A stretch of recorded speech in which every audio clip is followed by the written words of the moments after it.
It's rare for Trump to address Congress, and he did. He came out and did another speech yesterday. It's a very important act, the Genius Act.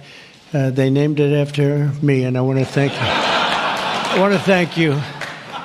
This is a hell of an act. And mostly championing how excited he is about the new genius bills and crypto stuff. Marjorie Taylor Greene had a lot of trouble with these. And then the usuals, Rand Paul, Thomas Massie, all those. Trump starts cracking jokes about them, and it's great. Here, we'll watch this together. To those people that I have to speak to endlessly every time. And they're wonderful because they always seem to come through other than a couple. Rand Paul Jr. from the Congress and Rand Paul from... No, other than a few people. He calls Thomas Massie Rand Paul Jr. But I said, I want to have them over. We're going to have a party for everybody in the Congress, everyone in Congress except 12. We're going to have, and Mike is definitely, Tom, I'll tell you what, Tom is definitely coming. The whole group. Where are those 12 people? They're the only people I Well, they did not show up for Trump's victory and I would say speech here. Of the 53 senators, 48, we got 48 in here. You won't even have to come to that one. But these are the greatest people because they always vote yes, and we don't have to go crazy. You trust us, we trust you. And it's been a very special group of people. We really do. I mean, 96% phenomenal. And 4% extremely difficult. But they get there, most of them, not all of them. And I like how casual he is. He's not bitter or hateful about the people that don't vote, but he is going to call them out and make fun of them. He is going to make fun of that 4% that make things difficult. And he really does appreciate the people that just go along with him and support MAGA. The ones who really don't like. But I want to thank you all for being here. This is really a big day. This afternoon, we take a giant step to cement American dominance of global finance and crypto technology as we sign the landmark Genius Act into law. So congratulations to everybody. It is a big deal. We've come a long way since the Biden administration, when they had no idea what you were all talking about. And half of you were under arrest for no reason. They did send people to jail over crypto. Not China. China wasn't actually. They were watching this. They like it, and we've got this. We've got AI. We've got a lot of great ones happening, and this is a very big thing. And I want to. For those of you who've been watching my show for a while, you know I've been saying how great AI is. Also, that is also a very pro-Trump, pro-MAGA position. I'm trying to keep you guys from being terrified of AI and terrified of crypto, okay? Trump is embracing it. He just now announced that he didn't announce it, but he went out and got the patent for the name Truth Social AI. So that tells you where the future of his company is going. He is going full on into AI development with the American dollar. The bill's author, Senator Bill Hagerty, a very good friend of mine.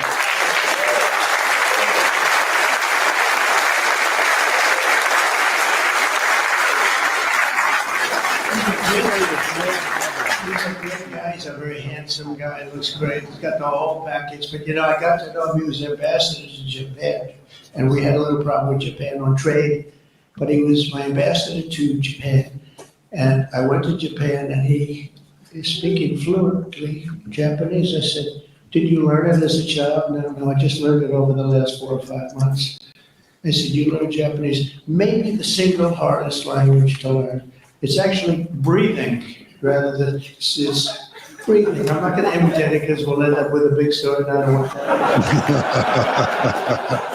Can you imagine if Trump imitates what it sounds like speaking Japanese? I've been to Japan 5 times, and those were really fun times too. I had a couple of businesses over there regarding video games and a coffee shop. Totally fluent Japanese. I said, that's very impressive. And he was introducing me to Mr. Honda. I said, oh, are you in the car business? He goes, yes. I said, you're a very rich man. And then he said, Mr. Toyota, right? Toyota. And I said, what business are you in? Let me ask. He said, cars. He was my interpreter. And I was so impressed.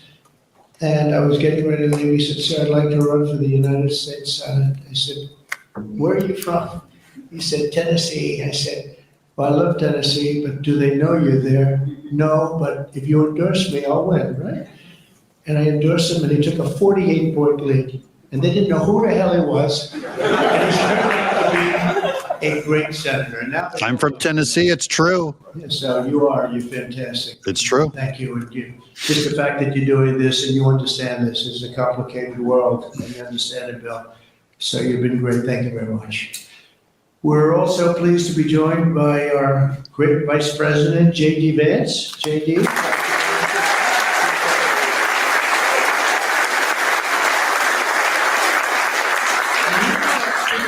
Late at night on the phone, I said, J.D., how about you taking 3 or 4 of these people, please? Because 3 or 4 I cannot speak to. I just can't. And he'd take them and he'd come through. Right, J.D.? Also, Speaker Mike Johnson. And again, I've told you guys from the beginning, Mike Johnson is one of Trump's closest allies. And then a whole bunch of other channels have been lying to you guys about Mike Johnson. MAGA hates him. They go off on him for no reason. I'm telling you guys, Mike Johnson is the future of the Senate being bound to Trump's side. Called this a year ago. Everyone gave me flack on I can't listen to your channel if you like Speaker Johnson. And then lo and behold, Speaker Johnson ends up pulling off Trump's entire agenda in the Senate. Guys, I have a good gut for what Trump is trying to do with the government. And there's a lot of people just following the internet at very popular things to say, like Mike Johnson's a rhino and a backstabber and we have to get rid of him and da-da-da. And they're wrong. They're just wrong. You don't understand how this coalition works. I'm very proud and happy to see Trump and his buddy, Mike Johnson. What we're doing, if you keep at this pace, you can't keep it up for another 200 days. But I will tell you this, if you keep up this pace for another week, you go down as the greatest speaker in the House in history. So, yes, that is correct. He's better looking than Tim O'Neill, too. But no, he's been going at a fervent pace. Would you say that's right? You might probably says, you are crazy. You've been aging beautifully in front. He's an amazing speaker, a great leader, and everybody likes him and respects him. And that's why with a very small majority, like 3, we had a time when we were 1. Remember? We said we're 1 heart attack away from losing the House. Then we won a couple of seats and a couple of other. Now we have 7, maybe if we're lucky, 7. But we win with, nobody's ever done, I don't think anyone's ever done this before, to win with those small. We had a little help from Tom too, right? And a lot of other people. Tom Massey. And that's proof at how good of a speaker Mike Johnson is, because he wins with the narrowest majority. That is literally the hardest position you can be in. And he does the best for Trump with the least amount of people to work with. That's talent. It doesn't matter what you think of Mike Johnson. You have to just say the guy delivers. I want to introduce also Secretary Howard Lutnik, who's been fantastic. You have done a great job.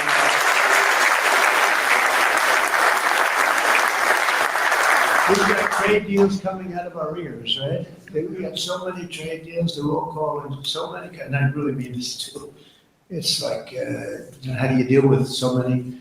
But, I always say when we send out the paper, that was a deal. They don't want the fake news doesn't want to hear that. When I send out the paper that you're paying 35 or 40% tariff, that's a deal. Then they'll call and see if they can make a little bit different kind of a deal, like opening up their country to trade. In some cases, they've never been open, but we're doing well. We have a couple of big ones to announce pretty soon. Right? We could almost do it today. Maybe we'll say it. Maybe later on we'll do it. Senator Bernie Moreno, a great victory. Bernie had great victory. So these are all the winners. Lutnik is one that is now announced, and Lutnik is despised by the Beltway Republicans. All the guys out at Commentary Magazine, John Podhoretz and all those guys, I listen to them all. I have to hear all the people that hate Trump too. I got to listen to all the news. But man, they hate Howard Lutnik. And Lutnik, because it was the neocons and all the traditional fiscal conservatives that despise the idea of tariffs. David Bahnsen, all those financial guys, because tariffs are just so high risk and such a populist move of Trump that they kind of represent the traditional side, and they just hate Lutnik because Lutnik is the genius behind Trump's tariff program and rollout and doing deals with other countries. And it appears to be working now. Barely, but it's working. It's bringing in money. The threats that all the other side said would come of inflation, it did not come. So far, it's working. And this is very risky. We knew it was very risky, but Trump is winning because of these people. And just notice the people that he's shouting out in this speech. Lutnik, Mike Johnson. He is not shouting out the traditional people that many other shows shout out as great. Trump has his own team. He's doing great. And I'll keep reporting on it for as long as I'm around, guys. Thanks for watching. I'm Doug in Exile.